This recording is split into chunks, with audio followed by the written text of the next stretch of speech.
From roaring supercars to eccentric classics, Jeremy Clarkson's garage is more than metal and horsepower. It's a reflection of his wild personality. Every car has a story, a love-hate relationship, and a memory attached. Today we dive into the thrilling, chaotic, and jaw-dropping world of Clarkson's car collection. Jeremy Clarkson is not just a man who drives cars. He is a man who lives them.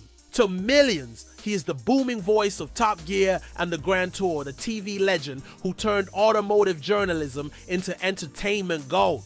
His wit, sarcasm, and larger-than-life personality have made him a cultural icon. But beneath the humor lies something deeper, a lifelong obsession with cars. For Clarkson, cars are not just tools of transportation. They are experiences. They are emotional triggers that connect him to his past, to Britain's motoring legacy, and to the thrill of living life in the fast lane. Every vehicle he has owned tells a story, some filled with joy, others with frustration, but all brimming with character. His garage is not a sterile showroom. It is a collection of memories, mistakes, triumphs, and passion, spanning decades of automotive history, from the modest Volkswagen Scirocco of his youth to the roaring Lamborghini Gallardo Spider. Clarkson's taste has never been about practicality. Instead, it has always been about feeling, how a car makes him laugh, swear, or even cry. He buys with his heart, not his head. And that's what makes his collection so unique. In this journey, we will explore Clarkson's cars as more than machines. We'll uncover the emotions they sparked, the controversies they caused, and the nostalgia they carry. We'll dive into his Jaguar obsession, his supercar feat, his unlikely love affairs with practical SUVs, and the rally-battered Bentley he still drives around his farm. This isn't just a list of vehicles. It's the story of Jeremy Clarkson told through engines, horsepower, and the open road. Every legend starts somewhere, and for Clarkson, it began with relatively humble machines. In the late 1970s, he fell for the Volkswagen Scirocco. Back then, it was a stylish and affordable coupe that carried a certain charm. The 1979 Scirocco he once owned had a 1.6-liter inline-4 engine, producing 109 horsepower, a modest figure by today's standards, but enough to make a young Clarkson grin as he pushed it to its 115 mph top speed. The Scirocco was more than numbers. It was about independence, about freedom, about the thrill of having something that felt sporty even if it wasn't exotic. Clarkson once admitted that owning the car was like being in love for the first time. Yet, years later, when Volkswagen introduced the modern Scirocco TDI, Clarkson tore it apart in his Sunday Times column, calling it a moose and slamming it as soulless. He compared it to rekindling an old romance only to realize the magic was gone.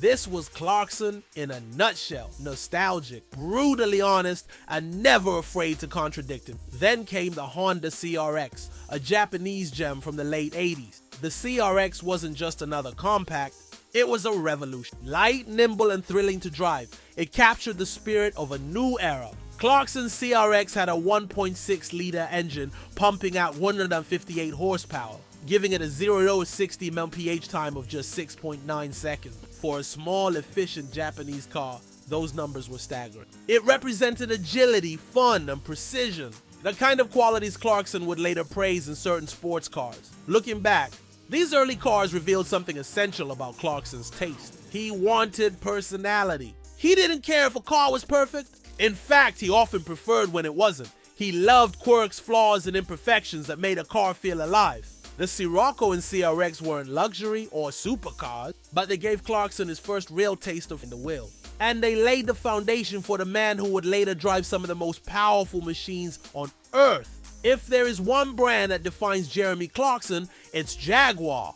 To him, Jaguar is more than just a car maker, it's Britain's rolling identity. Elegant, powerful, slightly mischievous, and always with a touch of danger. Clarkson's love affair began with the 1995 Jaguar XJ6, a car he once described as so relaxing and stylish that nothing even gets close. With its 4.0-liter inline-6 engine producing 237 horsepower, the XJ6 wasn't the fastest, but it embodied sophistication. For Clarkson, it was about slipping into something that felt like a leather armchair on wheels. A car that said you had class without shouting about. Then came the Jaguar XJR V8 in 1999, which he praised endlessly. This machine wasn't just classy, it was a brute in a suit. Its 4.0-liter supercharged V8 pumped out 358 horsepower and 372 lb-ft of torque, catapulting it to 155 mm.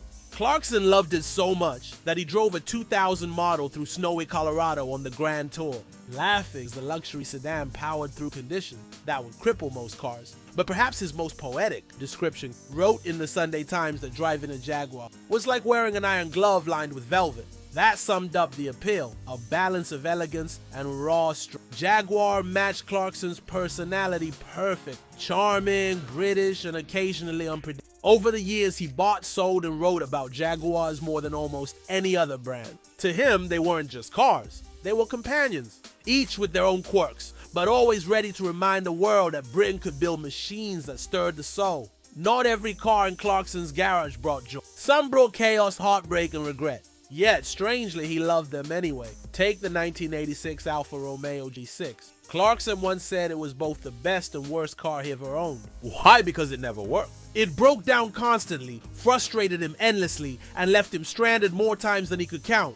And yet, he adored it. With its 2.5-liter V6 engine producing 155 horsepower, the GT-V6 was a badly behaved dog. Impossible to control, but impossible to hate.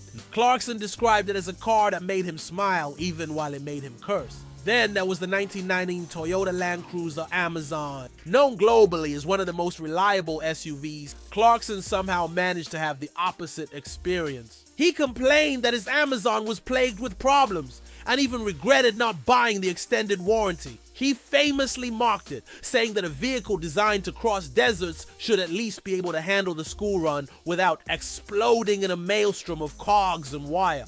And of course, the 2005 Ford GT. This American supercar seemed like a dream. 550 horsepower from a 5.4-liter supercharged V8, a top speed of 205 mph and jaw-dropping looks. Clarkson was over the moon when he bought, until reality hit. The alarm system constantly malfunctioned, the car was too wide for London roads, and the immobilizer left him stranded. He admitted he couldn't even drive across Hammersmith Bridge because it didn't fit. Eventually, he sold it, calling it one of the most impractical purchases of his life. These cars showed another side of Clarkson. He didn't just buy cars to be sensible. He bought them because he felt something. Even when they drove him mad, they mattered. They gave him stories to tell, laughs to share, and lessons to learn. That's Clarkson. Contradictory, emotional, but always honest. If Jaguars were Clarkson's heart, supercars were his adrenaline. He adored machines that screamed, roared, and terrified. The 1997 Ferrari F355 was one of his proudest purchases. After testing it on Top Gear, he fell so hard for his 3.5-liter V8 and 355 horsepower that he immediately bought one. But even here, Clarkson found something to complain about. He regretted not buying the hardtop, got pulled over constantly in the flashy convertible, and wished it had been green instead of red. Still, the F355 remained one of the purest driving experiences of his life. 0 to 60 in 4.6 seconds and a sound that could melt any petrol head's heart. Then came the 2008 Lamborghini Gallardo Spider, a car that perfectly matched Clarkson's taste for noise and drama. Its 5.0-liter V10 produced 512 horsepower, launching it from 0 to 60 in 3.7 seconds. Clarkson called it intoxicating, fast, furious, and alive. It was the kind of car he dreamed about, even if he eventually sold it. Mercedes-AMG cars also held a special place in his garage. The 2003 SL55 AMG, with its 510 horsepower supercharged V8, was dubbed by Clarkson a Swiss Army knife of cars. Part cruiser, part muscle car, part lunatic.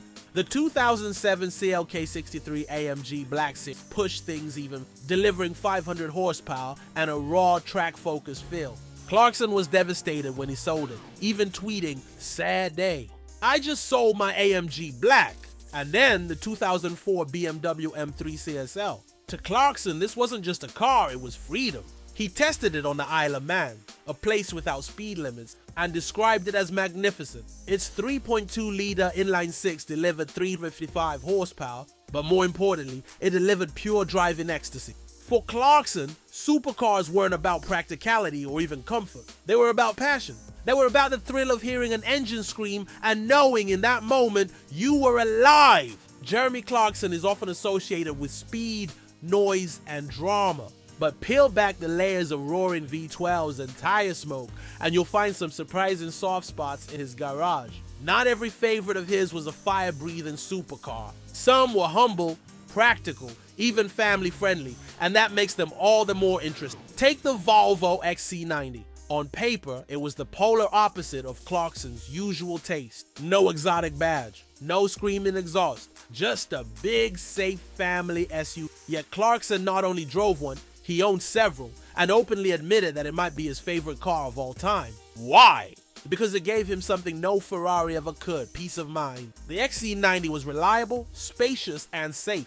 It was the car he trusted for long drives, for carrying family, and for simply relaxing behind the wheel. In a world where Clarkson thrived on chaos, the Volvo gave him comfort. Then came the 2009 Range Rover Vogue, a car Clarkson described as classy, sophisticated, and timeless. The Range Rover, for him, was more than transport. It was a statement, luxury and ruggedness fused into one package. He admired how it could glide through London in style one moment, then conquer muddy countryside tracks the next. To Clarkson, that duality, elegance mixed with practicality, was irresistible. But he wasn't always about size and comfort. The Lotus Elise 111s was a different kind of lover.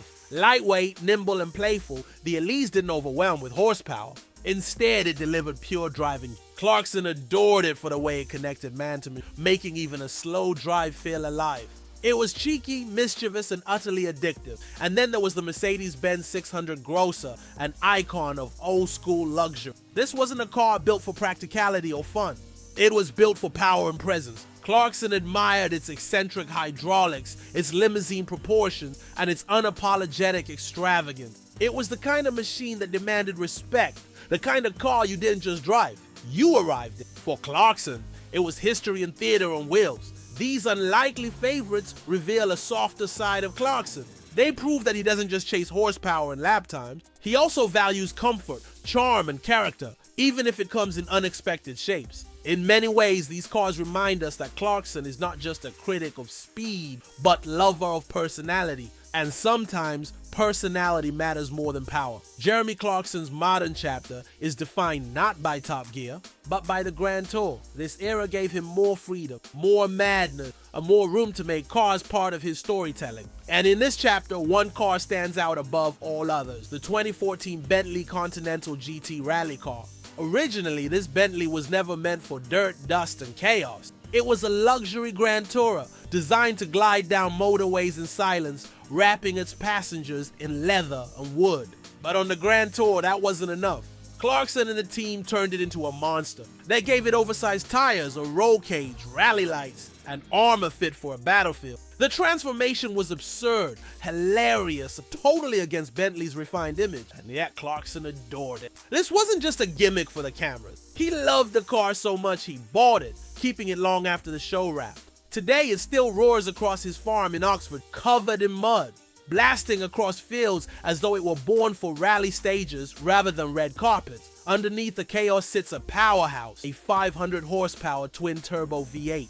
One moment, it can thunder through muddy tracks like a rally hero. The next, it can glide effortlessly along the motorway, proving that performance and comfort don't have to be opposite. This dual nature, half gentleman, half hooligan, fits Clarkson perfectly. For Clarkson, the Bentley is more than a car. It is a symbol of everything he values: speed, absurdity, and above all, character. It's not practical, it's not subtle, but it's unforgettable. In many ways, it mirrors Clarkson himself: loud, divisive, and impossible to ignore. Even as the automotive world races toward an electric future, Clarkson resists. He often jokes about missing the sound of engines, the smell of petrol, and the chaos of combustion. Electric cars to him lack soul. They might be efficient, but they don't make his pulse race. That's why the Bentley matters. It isn't just a car, it's a statement. It represents Clarkson's refusal to let go of the thrill, the danger, and the romance of old-school motoring. In a world of silence and batteries, his rally-bred Bentley still screams with life. Jeremy Clarkson's car collection is not about wealth, status, or convenience. It's about passion. Each car he owned, whether it thrilled him, betrayed him, or drove him mad. added a chapter to his life story. The Scirocco spoke of youth and the early days of a man still discovering his love for speed and rebellion. The Jaguars told of British pride and elegance, a mirror of his roots and his loyalty to a brand that carried both charm and flaws. The Alfa Romeo, Toyota, and Ford GT reminded him that love can be messy, sometimes frustrating, often irrational, but unforgettable. The Ferraris, Lamborghinis, and AMGs screamed with adrenaline, capturing the raw excitement that only roaring engines and blistering speed can deliver. The Volvos and Range Rovers offered comfort when speed wasn't the answer, reminding him that cars are also about safety, warmth, and family moments. And the Bentley, battered yet beloved, proved that cars could be more than luxury. They could be legends. Jeremy Clarkson doesn't just drive cars. He bonds with them. He fights with them. He laughs, curses, and remembers them. And in doing so, he shows us that cars are not just machines, they're emotions on wheels. They hold our victories, our frustrations, our milestones. A steering wheel can be more than a tool. It can be a companion through the years. Clarkson's garage, then, is more than a collection. It is a museum of feelings: anger, joy, nostalgia, pride. When he talks about his cars, he doesn't just recall specifications or price tags. He recalls arguments on the motorway, journeys that broke down halfway, races that made his pulse skyrocket, and quiet nights when a car simply sat parked, holding memories like an old photograph. And that is why Jeremy Clarkson's garage will always be one of the most fascinating in the world. Not because of what's parked inside, but because of the stories. His cars are living diaries, each one etched with personality, emotion, and scars of the past. Some made him swear he'd never drive them, yet he still speaks of them with a strange fondness. Others gave him pure bliss, yet he parted with them because the story had run its course. Clarkson teaches us that passion is not always logical. Sometimes it's buying a car that will break down simply because it makes your heart race. Sometimes it's holding on to an old machine because it reminds you of who you once were. And sometimes it's loving cars not for their perfection, but for their imperfections because they reflect our own. In the end, Clarkson's collection is not a showroom of flawless engineering. It is a tapestry of life. Through it, we see the reckless energy of youth, the sophistication of maturity, the chaos of contradictions, and the timeless hunger for speed. And that is why his story, told through cars, will always resonate, not just with car enthusiasts, but with anyone who has ever loved something irrationally, fiercely, and forever. And that wraps up our deep dive into Jeremy Clarkson's unforgettable car collection. Which of these cars would you want parked in your garage? Let me know in the comments. I'd love to hear your thoughts. If you enjoyed this journey through Clarkson's cars, don't forget to give this video a thumbs up. It really helps the channel keep rolling. And of course, hit that subscribe button and ring the bell so you never miss more stories about the world's most fascinating car collection. Thanks for watching, and until next time, keep driving, keep dreaming, and stay passionate about cars.